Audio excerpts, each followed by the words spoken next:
Why exactly will the US not help Taiwan? My friends, picture this. The United States commands the most powerful military in the world, easily the most powerful the world has ever seen.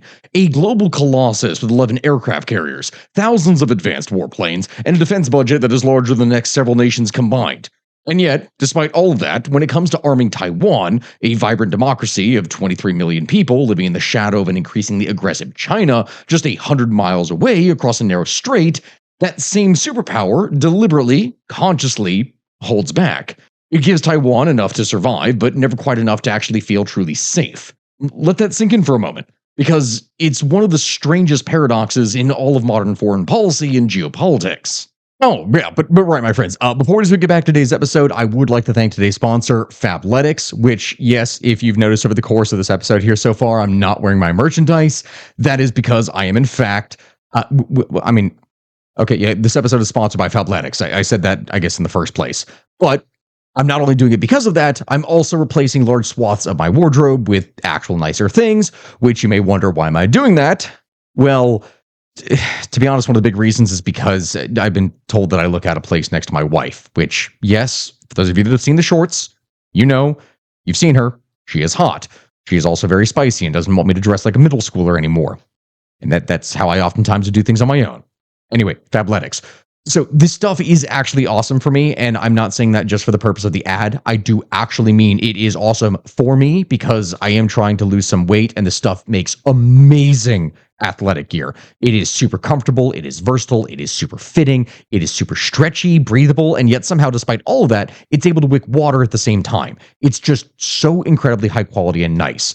And I know, obviously, when I'm describing this, replacing your entire wardrobe is not something that anyone could do overnight, which is why I really love the VIP membership that they offer, because when you go and sign up to be a VIP with Fabletics, you get several kinds of perks in the first place.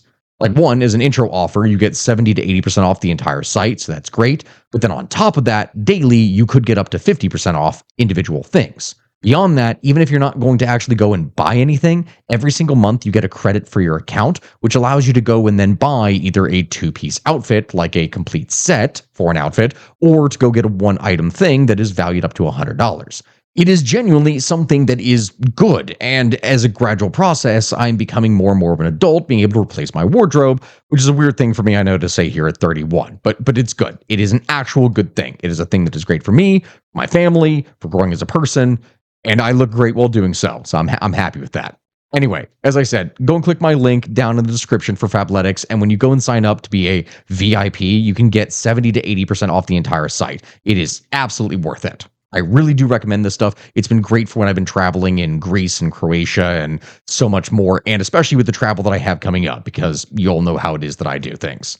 Thank you, Fabletics, for sponsoring me, and now back to the show. Essentially, what it is that I'm describing here, my friends, is that for more than 4 decades, ever since the United States severed formal diplomatic ties with Taipei in 1979 and switched its recognition to the People's Republic of China, Taiwan has come to Washington again and again with a simple request: give us the weapons that we need to defend ourselves. And Washington's answer has almost always been the same: a carefully worded, frustratingly conditional, yes.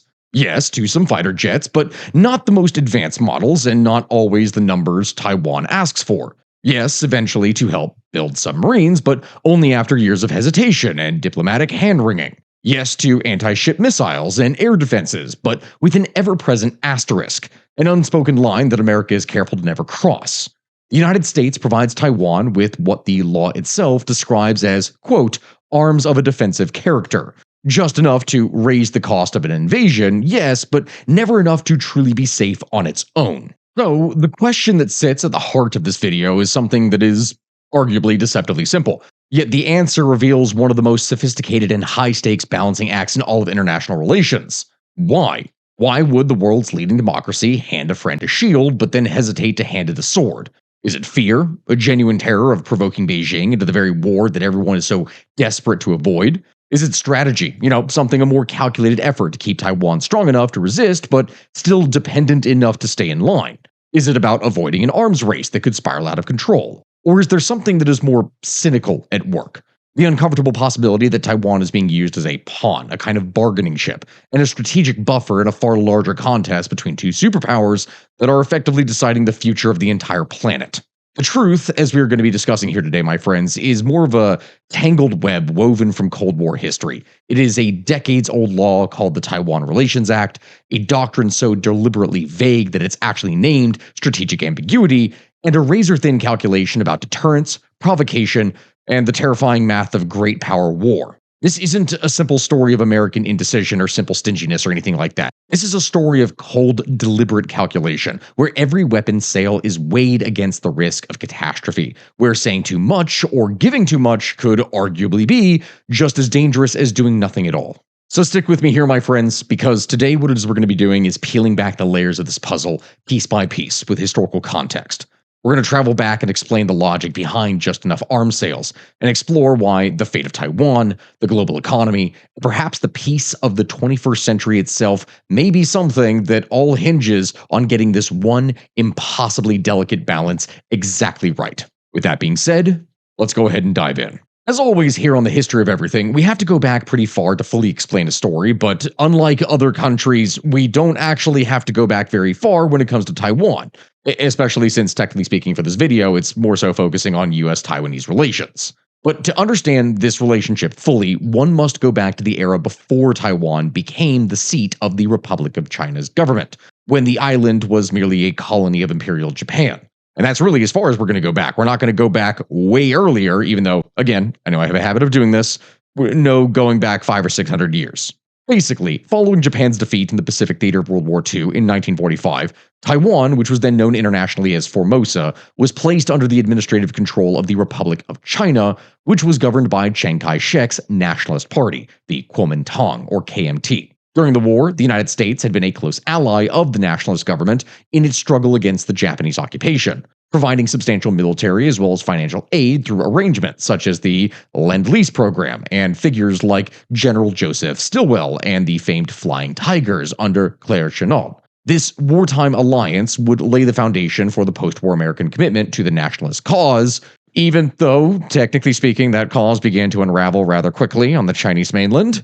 And oh boy, was that a rapid fall. To put it very quickly, just as the fall actually was, the pivotal turning point came with the conclusion of the Chinese Civil War in 1949, when Mao Zedong's communist forces would go and defeat the nationalists and establish the People's Republic of China on the mainland, going and proclaiming its founding on October 1st, 1949. Chiang Kai-shek and roughly 2 million of his followers, including soldiers, government officials, and civilians, would flee across the Taiwan Strait to the island of Taiwan, where they would reconstitute the Republic of China, ROC government, in Taipei, and from that continue to claim to be the legitimate government of all of China. The United States, in the immediate aftermath, was a bit more ambivalent about its commitment to the beleaguered nationalist regime, as the Truman administration, very disillusioned by the copious amount of corruption and military failures of Chiang's government, initially signaled through the 1950 China White Paper and other policy statements that it might not intervene to defend Taiwan against a potential communist invasion, effectively leaving the island's fate uncertain. This wait-and-see posture is something that reflected a reluctance to be drawn into what many American policymakers viewed as, pretty much a lost cause, because, oh my god, it was not a good setup at all. Not exactly a great start, but things were going to change once again when the Korean War broke out in 1950. This is because when North Korean forces, backed by the Soviet Union and then later China, invaded South Korea, the geopolitical calculus of the United States would shift pretty much overnight. President Harry Truman would order the U.S. 7th Fleet into the Taiwan Strait, ostensibly to neutralize the area and to prevent the conflict from spreading, but in practical terms, this move would shield Taiwan from a communist invasion and reasserted American commitment to the nationalist government. Taiwan was now firmly incorporated into the American strategy of containment against the spread of communism in Asia. This commitment was then formalized in 1954 with the signing of the Sino-American Mutual Defense Treaty, a bilateral security pact in which the United States would pledge to defend Taiwan and the Pegu Islands against armed attack. Throughout the 1950s, then, the United States would provide extensive military and economic aid to Taiwan, and American forces were involved in tense standoffs during the First Taiwan Strait Crisis of 1954 to 55 and the Second Taiwan Strait Crisis of 1958, both of which centered on communist shelling of offshore islands, which remained under nationalist control. During these crises, the United States even contemplated the use of nuclear weapons, which, Yes, if that seems extreme, it underscores just how seriously the US took its commitment to Taiwan during the height of the Cold War, and also during a time in which barely anyone had nuclear weapons, but that was obviously not going to remain the case. It was a really big deal for the time, though. From here, for more than 2 decades, from 1949 to the early 1970s, the United States would officially recognize the Republic of China in Taipei as the sole legitimate government of China, and from that supported its occupation of China's seat in the United Nations, including the coveted permanent seat on the UN Security Council, which is actually something that I have another video literally after this that we are going to be doing on answering whether or not the UN is kind of useless. So yeah, you can feel free to wait to tune into that one because that's another one we're going to be addressing here. But either way, this is important. This diplomatic arrangement meant that the world's most populous nation, the People's Republic of China, was excluded from the international body. A situation that became increasingly untenable, though, as the PRC consolidated its power and as other nations began to extend their own recognition. American domestic politics would also end up playing a role in this delay, with a powerful China lobby advocating for continued support of Chiang Kai-shek's government and framing any accommodation with communists as being appeasement, essentially. This rigid stance began to erode, however, as the strategic realities of the Cold War would evolve, particularly with the deepening Sino-Soviet split in which the two great communist powers ended up becoming bitter rivals rather than allies as time went on. The most consequential shift, then, in this relationship came during the presidency of Richard Nixon, whose administration, guided by the National Security Advisor Henry Kissinger, would pursue a dramatic rapprochement with the PRC as a means of counterbalancing the Soviet Union, which was viewed as the bigger threat of the time. Kissinger's secret trip to Beijing in 1971, followed by Nixon's historic visit to China in February of 1972, would then fundamentally alter the geopolitical landscape. The visit would culminate in the Shanghai Communique, in which the United States would acknowledge that all Chinese on either side of the Taiwan Strait maintain there is but one China, and that Taiwan is a part of China. That is the quote, and it expressed that it did not challenge this position. Now, mind you, when we're going and describing this carefully worded formulation became the cornerstone of what would come to be known as the One China policy. A profound consequence of this warming of relations was in October of 1971, the United Nations would go and pass Resolution 2758, which would expel the Republic of China and instead seat the People's Republic of China as the legitimate representative of China. A devastating diplomatic blow to Taiwan that stripped it of all of its real international standing. From this point, the full normalization of relations between the United Nations and the PRC would occur under President Jimmy Carter, who announced in December of 1978 that the United States was going to formally establish diplomatic relations with the PRC effective January 1st, 1979. And as a condition of this normalization, the US would sever official diplomatic ties with the Republic of China,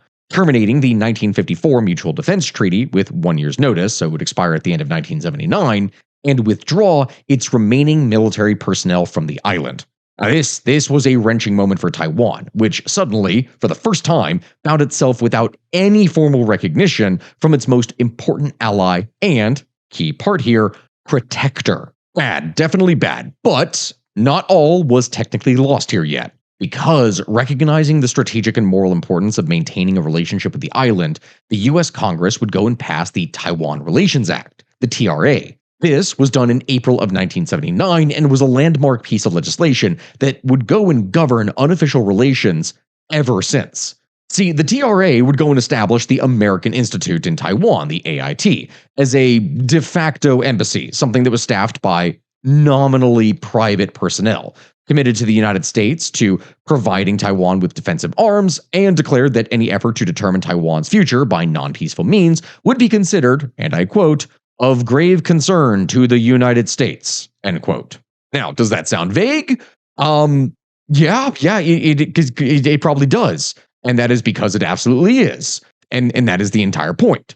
The language is intentionally vague as it obliges the United States to make available defense articles and services in such quantity as may be necessary to enable Taiwan to maintain sufficient self-defense capability. And that's the quote for you there. Keep that in mind, my friends. The key words are sufficient and capability.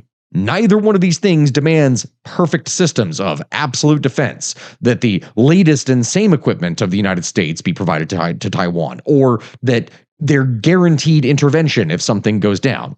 Basically, the best way that this could be phrased is that the TRA went and set a floor, not a ceiling. And every administration since Carter would then choose where exactly within that range to operate. This act would create the unique framework of what we would call strategic ambiguity, which would then define the relationship of the US and Taiwan for decades, in which the US would neither explicitly guarantee that it would defend Taiwan militarily, nor rule it out, thereby deterring both a Chinese invasion, but also deterring a Taiwanese declaration of complete independence. That is the basic idea. From here, the Reagan administration would further clarify American policy through the third communique of 1982, in which the United States would state that it did not seek to carry out a long-term policy of arms sales to Taiwan, and that it intended to gradually reduce such sales. Though this was conditioned, of course, on the PRC's peaceful approach to resolving the Taiwan issue, which is its own problem, as you're going to see here later. To reassure Taiwan, though, however, Reagan would privately convey the 6 assurances, which included pledges that the U.S. had not set a date for ending arms sales, that it would not consult with Beijing before making arms sales decisions, and it would not pressure Taiwan to negotiate with the mainland. Together, the 3 communiques of 1972, 1979, and 1982, along with the Taiwan Relations Act and the 6 assurances, that would all form the intricate and sometimes seemingly contradictory foundation of all American policy towards Taiwan, a delicate balancing act designed to maintain peace and stability in the Taiwan Strait, while also at the same time preserving American interests with both Beijing and Taipei. I know, at that point we used quite a bit of legal jargon when describing everything, but this is where it is that we're going to have to then split into 2 separate but still related topics to continue. The legal and political framework, like what it is that we have been doing a bit here before, but then also we will give afterwards examples of what was provided and when. The second part is important because it showcases the just enough aspect of this whole situation, but again, first we need to continue with the legal and political part to set the timeline here. As time went on, throughout the 1980s and 1990s, Taiwan would undergo a remarkable transformation, going from an authoritarian one-party state under martial law into a vibrant multi-party democracy, a development that resonated very strongly with American values and strengthened the whole moral dimension of the US-Taiwan relationship. So it wasn't just like another situation of the course of the Cold War where, the US is propping up another dictator to stop the spread of communism, because that happened repeatedly. The lifting of martial law in 1987 and the first direct presidential election in 1996 would mark Taiwan's emergence as one of Asia's most successful democracies. This democratization would also produce tensions, though, as some Taiwanese leaders and the growing pro-independence movement began to assert a distinct Taiwanese identity that was separate from China, where, yes, we are no longer calling ourselves Chinese, we are Taiwanese. The third Taiwan Strait crisis of 1995 to 1996 is something that would erupt during this period when China would conduct provocative missile tests and military exercises near Taiwan in an attempt to intimidate voters ahead of the presidential election, and also to punish or intimidate Taiwan's president Lee Teng-hui for a visit to the United States. In response, President Bill Clinton would go and dispatch 2 aircraft carrier battle groups to the region in the largest display of American military power in Asia since the Vietnam War, which was a pretty powerful demonstration of continued American commitment to Taiwan's security, but it was also still kind of vague as to what could possibly happen or be done. From here, then, we move into the 21st century as the situation becomes much more complicated. And now you may be looking at me and wondering, like, okay, Stack, what do you mean more complicated? Isn't this whole thing already kind of super vague? Yes.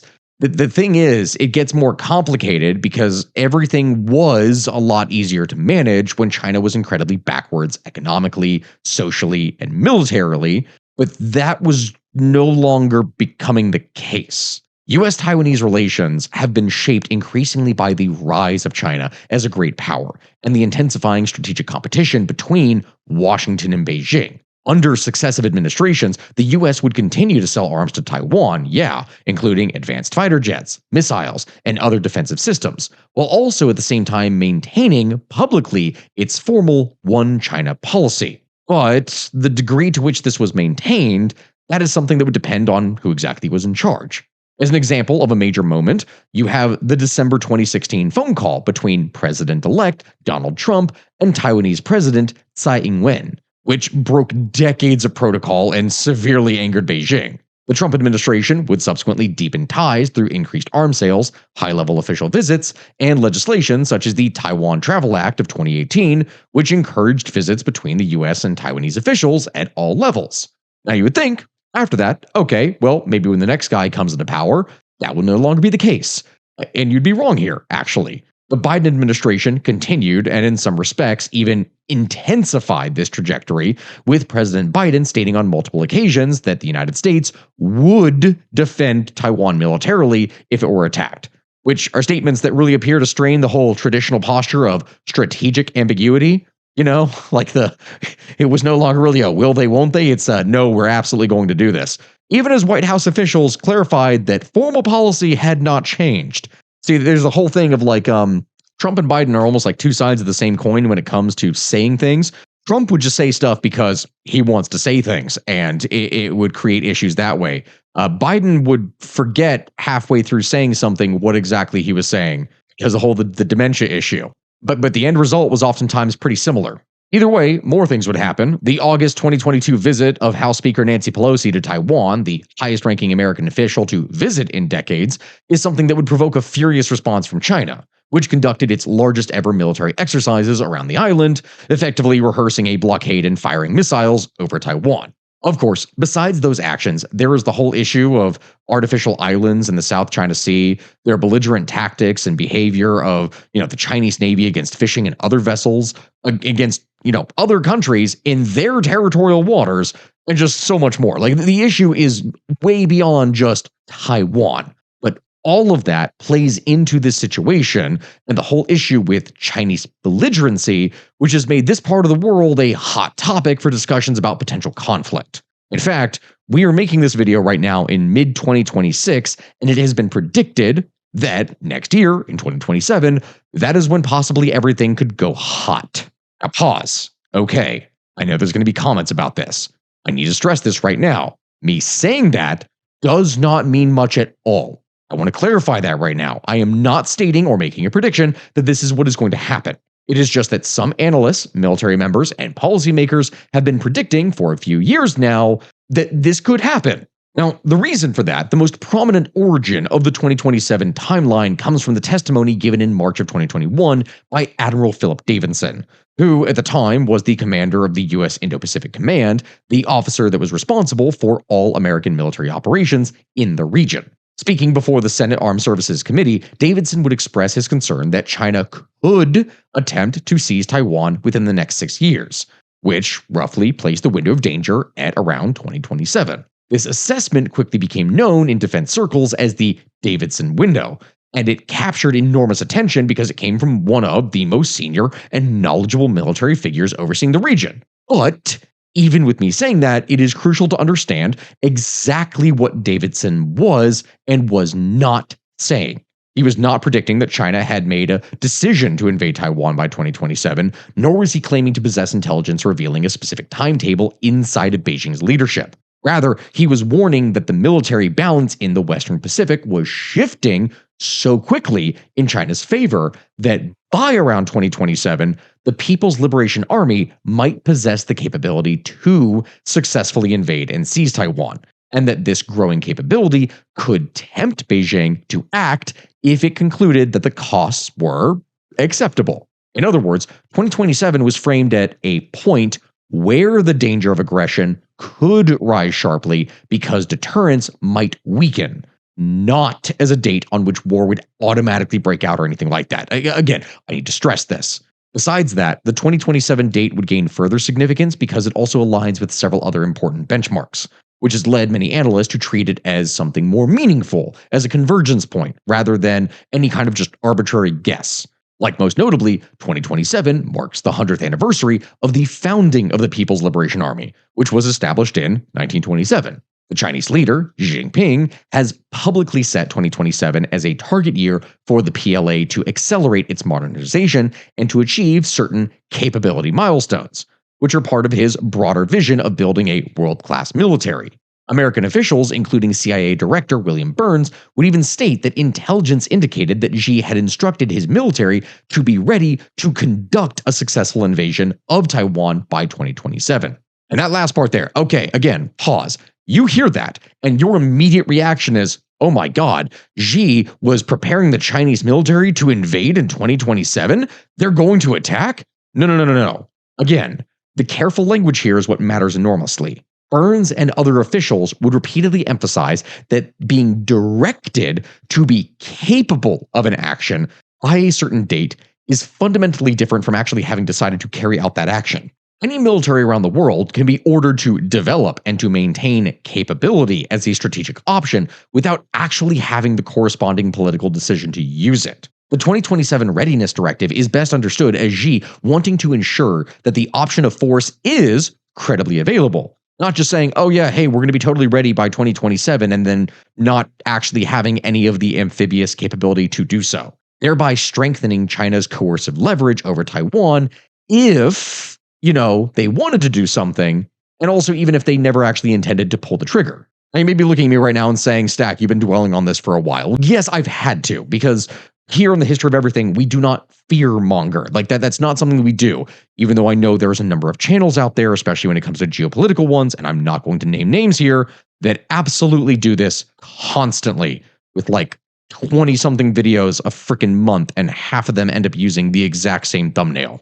Anyway, that is not what we do, as I said. But it is true that China has rapidly modernized its state and its military over the last couple of decades to try and compete with the United States in a war over Taiwan, or I should say a potential conflict over Taiwan. And so, I guess, now with that being said though, before we discuss any implications about a possible invasion, it is important that we go back and discuss the actual equipment, the gear, and sales that I was mentioning here earlier, because I have to explain that after the politics. The situation is far more complex now, specifically because of China's modernization, but it was not always that case. For 40 years, American arms policy has provided just enough to make an invasion costly, yet never enough to let Taiwan stand on its own. This was accomplished in two ways: by refusing to hand over the newest systems, and by delivering outdated ones, frequently with delays so long that formal approval would amount to little more than deterrence on paper. The template was something that was set under Carter and Reagan, where equipment that was sent to Taiwan, the F-5EF fighters, the Hawk surface-to-air missiles, and the TOW anti-tank weapons were already growing obsolete, arguably, by the time that they arrived. The F-5EF was a 1960 design that the U.S. Air Force was already phasing out of frontline duty, while the Hawk traced its origins back to the late 1950s. Like, these things were old. Even so, against a PLA that was still operating Soviet-derived J-6 and J-7 fighters, those weapons were good enough to hold the line. Sure, they were fine. Taiwan was fielding yesterday's aircraft, but its opponent also was, until they rapidly started to modernize. And so the gap was tolerable, at least for the time being, but that was always not going to be the case. The planes Washington refused to sell, though, they reveal a related story. The F-16CD, which entered U.S. Air Force service in 1984, that would have handed Taiwan a massive decisive air combat advantage over the PLAAF's J-6 and J-7 fleets for a decade or more. They were denied, though.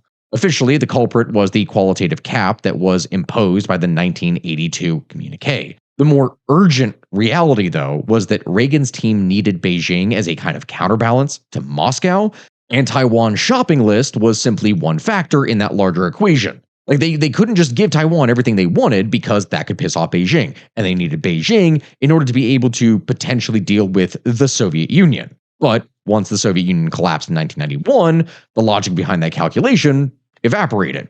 Despite that, the cap still stayed in place, sustained by bureaucratic inertia and persistent pressure from Beijing way after the original purpose had disappeared. From that point, the Bush Sr. and Clinton era would produce the single largest arms sale of the entire relationship, even also as it laid bare the policy's built-in limitations. What I mean by that is that the 1991 Gulf War exposed just how far behind the PLA had fallen in modern combat.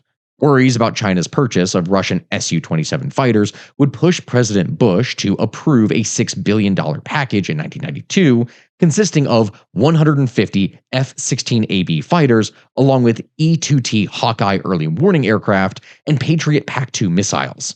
The deal is something that would boost Taiwan's air power and helped keep the peace throughout the 1995 to 96 Taiwan Strait crisis. Sure, but that edge that was provided didn't really last. Taiwan had wanted the more capable F-16CD, but they were given the older 16AB instead. And so, as China rolled out the Su-30s, developed the J-10, and then deployed beyond visual range missiles, Taiwan's fleet steadily lost ground.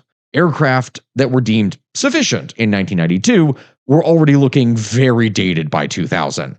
In many respects, the $8 billion F-16V upgrade that was greenlit in 2019, so came way later, that was pretty much just the deferred bill for the compromise that was struck back in 1992 when they could have done a better job at that point, but they didn't. Later on, the Bush Jr. and Obama years would produce the widest capability gap that the relationship had ever seen. It only got worse here. While the PLA would go and expand its anti-access and area denial arsenal, their ballistic missiles, a growing submarine force, fourth-generation fighters, and precision munitions in quantity, Taiwan didn't really get much. They got P-3C Orion maritime patrol planes, retired Kidd-class destroyers, a Patriot PAC-3 upgrade. The P-3C was a 1960s airframe that was pushing 40 years old when it was being delivered. The Kidd-class ships were 1970s vessels that were pulled from U.S. Navy service, with radar and combat systems that were easily 2 generations behind the fleet's current standard. Against the PLA's swelling ballistic missile stockpile, they offered very little protection. These were not merely inferior substitutes for Aegis-equipped destroyers. They were ships nearing the end of their service lives from the moment that they even arrived. Besides that, the submarine issue would produce arguably the most damaging long-term setback. Although Bush Jr. did approve diesel submarines, not a single one was delivered, blocked by American industrial limits, political infighting, and the absence of any third country supplier that was willing to invite Beijing's wrath, especially as China was getting much more economically powerful during this time. European shipbuilders largely avoided the Taiwan market, a reflection of both Chinese pressure and also Washington's limited efforts to do anything about that. As it was, instead, in the 2 decades since, Taiwan has poured resources into its own indigenous defense submarine program, as well as attempted a couple other things, which has in turn been plagued by severe cost overruns and repeated delays. The real problem is one of timing. Submarines delivered in the early 2000s would have given Taiwan an undersea capability, while the PLA's anti-submarine warfare skills were still relatively primitive. 20 years on, that same capability, though, confronts a far more advanced adversary. And that, unfortunately, could be said about pretty much any other kind of capability. Under Obama, a slower pace of arms notifications afforded the PLA much more time to be able to modernize. By the year 2016, the cross-strait conventional balance had tipped in China's favor for the first time since the TRA came into force. From 2016 onward, U.S. policy would shift. Instead of trying to match the PLA platform for platform, Washington began to push more of a asymmetric approach centered on mobile, survivable, and dispersed systems that were designed to make an invasion prohibitively expensive instead of, just having an open conventional warfare overseas. The 2019 F-16V upgrades helped to keep Taiwan's Air Force at least viable. The $11.1 billion package unveiled in December of 2025, featuring precision rocket artillery, mobile howitzers, anti-armor weapons, loitering munitions, all these kinds of things, that at least was far better matched to Taiwan's actual defensive needs than most of the earlier sales that were way behind. According to CSIS's First Battle of the Next War games, these systems could actually inflict severe losses on PLA amphibious forces in the opening phase of the invasion, which is good. That is exactly what they needed. Now, from everything that I have explained to you here so far, you would likely notice a bit of a trend. Everything here described was a US system, which, yeah, that seems pretty obvious, but it is important to state here. From 2019 to 2023, around 99% of Taiwan's major conventional arms came from the United States. 4 decades of tightly managed procurement would leave very few backup options, as no one really wanted to work with Taiwan in the first place. When Washington delayed the next package during US Chinese negotiations in May of 2026, Taiwan, though, discovered just how constrained their choices had become, as if the US is negotiating with China about something, they're not really going to do anything to help Taiwan. It simply does not produce enough on its own to be able to fill that gap. And so now, in the situation that we find ourselves, with US stockpiles somewhat depleted after the events taking place in Iran, things are arguably even more uncertain. Taiwan has paid an estimated $20 to $32 billion in undelivered weapons. If a crisis occurs around the PLA's 2027 readiness target, much of that inventory could still be in production, which means it won't even be on the island to deter or stop the Chinese, which is a bit of a problem. So, this, my friends, then brings us to the final part here that needs to be addressed: the likelihood of invasion and the 2027 date. This is the question that every analyst and average person in their home has wondered at least at some point or recently. The reasoning behind why 2027 and the surrounding years represent such a severe period of heightened risk rests on several interlocking factors that we've talked about here over the course of this episode, and that analysts have to weigh when assessing any likelihood of conflict. First is the sheer pace of Chinese military modernization that we have addressed. Over the past 2 decades, China has transformed the PLA from a large but still ancient, antiquated force into a fairly technologically sophisticated military, equipped with the world's largest navy by number of ships, an enormous and growing arsenal of ballistic and cruise missiles that are designed to keep American forces at bay, along with advanced fighter aircraft, a rapidly expanding nuclear arsenal, and increasingly capable amphibious assault forces. As modernization continues, the concern is that a window may in fact open in which China believes it does possess the military means to present the world with a rapid takeover, a fait accompli, by being able to seize Taiwan before the United States and its allies could actually mount an effective response. The second factor, though, that is something that we have talked about in previous videos, but not so far in this one.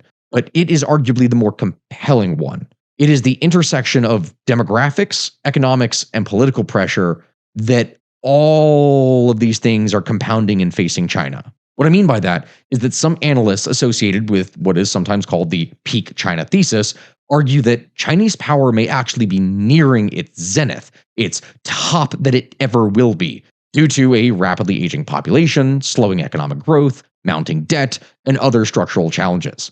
I've actually addressed this a couple times when talking about the tofu dregs, the housing bubble, the issue with Chinese retirement, work culture, etc., which probably is something I'm going to need to do another deep dive on here soon. But all of those are related. According to this line of thinking, a China that fears its relative power will decline in the 2030s and beyond might feel pressure to act sooner rather than later before its window of opportunity closes, making the late 2020s an especially dangerous period. This is a variation of what international relations scholars call the closing window logic, in which a rising power that senses its rise is about to stall may become more prone to risk-taking, which some have argued that the United States also fits this bill considering events in 2026, but that's not the case. It doesn't really apply there.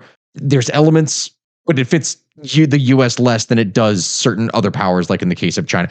It's complicated. You can debate that as you will in the comment section. At the same time, it is important to present the substantial skepticism, though, and counter arguments that most serious analysts raise against people being fixated on the 2027 number as a hard war date, no matter what it is that you see from some YouTuber that is trying to get clicks. A significant number of experts, including some within the US government and military, have pushed back against what they see as this overly alarmist reading of the timeline, as they point out that an amphibious invasion of Taiwan would be one of the most difficult and risky military operations imaginable, way more complex than anything that occurred at the D-Day landings of World War II. Taiwan is separated from the mainland of China by roughly 100 miles of oftentimes turbulent water.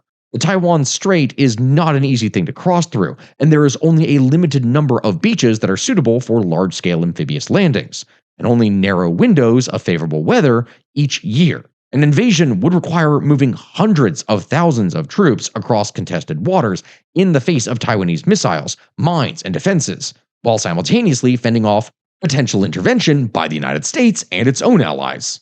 The logistical, military, and political risks that we're talking about here in such an operation are absolutely staggering. And failure could and very likely would threaten the very survival of the Chinese Communist Party's rule, something that they have been very eager to maintain and not try to rock the boat too much.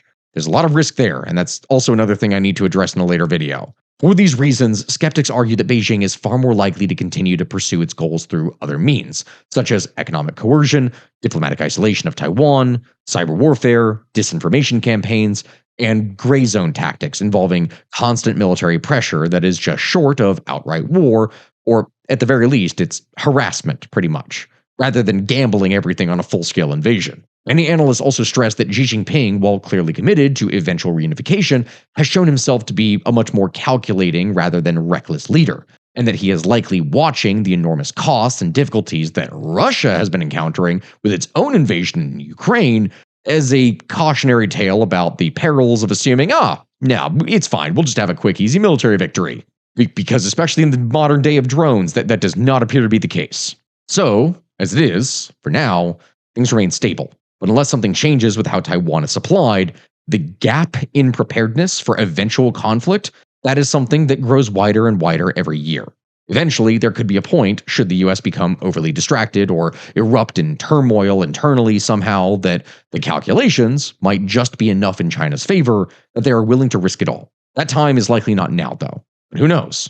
Regardless, we will be there to tell you exactly how all of it came to be. Thank you, my friends, here for watching. This has been Stuck with the History of Everything podcast. I really do appreciate it. Thank you all here for watching. And I know it's mentioned over the course of this video here already, but I'm not just making this and trying to calm people down because I'm leading a trip to China this next year. I know how it looks, but this is a genuine analysis of the entire thing. So don't worry too much. And at the same time, if you want to support me, you can check out me on Patreon. You can get my merch. We have the new Huplate shirt. I'm really proud of that here, though I'm not wearing it because, Fabletics sponsorship. It's really good stuff. Thank you all here, my friends, for watching. Let me know in the comment section below what it is we'd like to cover next, and I'll see you all here next time.